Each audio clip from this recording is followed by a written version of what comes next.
Assalomu alaykum, hurmatli obunachilar. Yana bugun ham Bog'at tumanida ish o'rnatib berdik. Kalajik yo'lida. Bu yerda общий 6 dona ish o'rnatib berdik. 4 mashtaplikli oksivit laminatdan Matvi 08lik.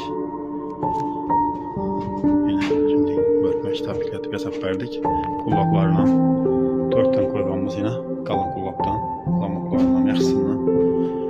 Daborlatib qo'yib berdik bu eshiklarni. Arka taraflarına dabor koyup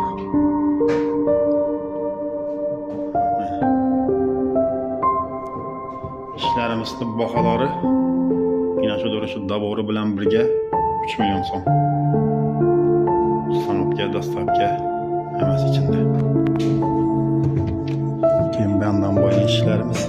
Keyin bu giraveriş tereskesine korona koyup verdik.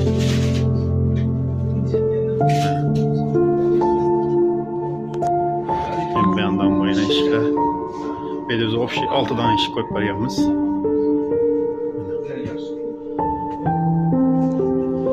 Şimdi bu klientimiz yine şu odan tellerle.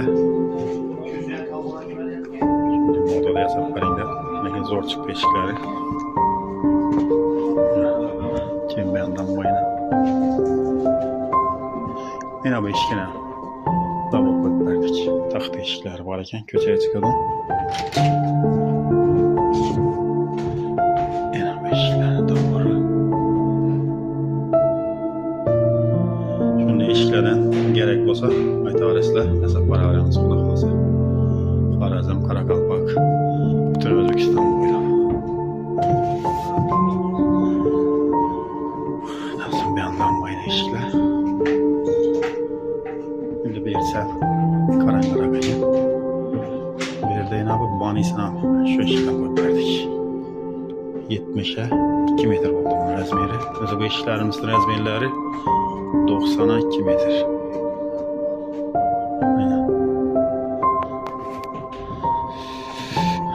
Onda yine öyeleri rahmetçan eke çek işlerimiz bola mı? Kalanın ismi? Allah razı olsun. Razı olun. Aytılgan vaqtda geldim axir. Burunum geldi. Ben özüm toxtattım 2 güne. Rahmet. Tavsiye etesmi adamlara bizden eşiklerini? Değil Allah. 100%. Ese sağ olunlar, selamet olunlar. Hemen işler rahmet.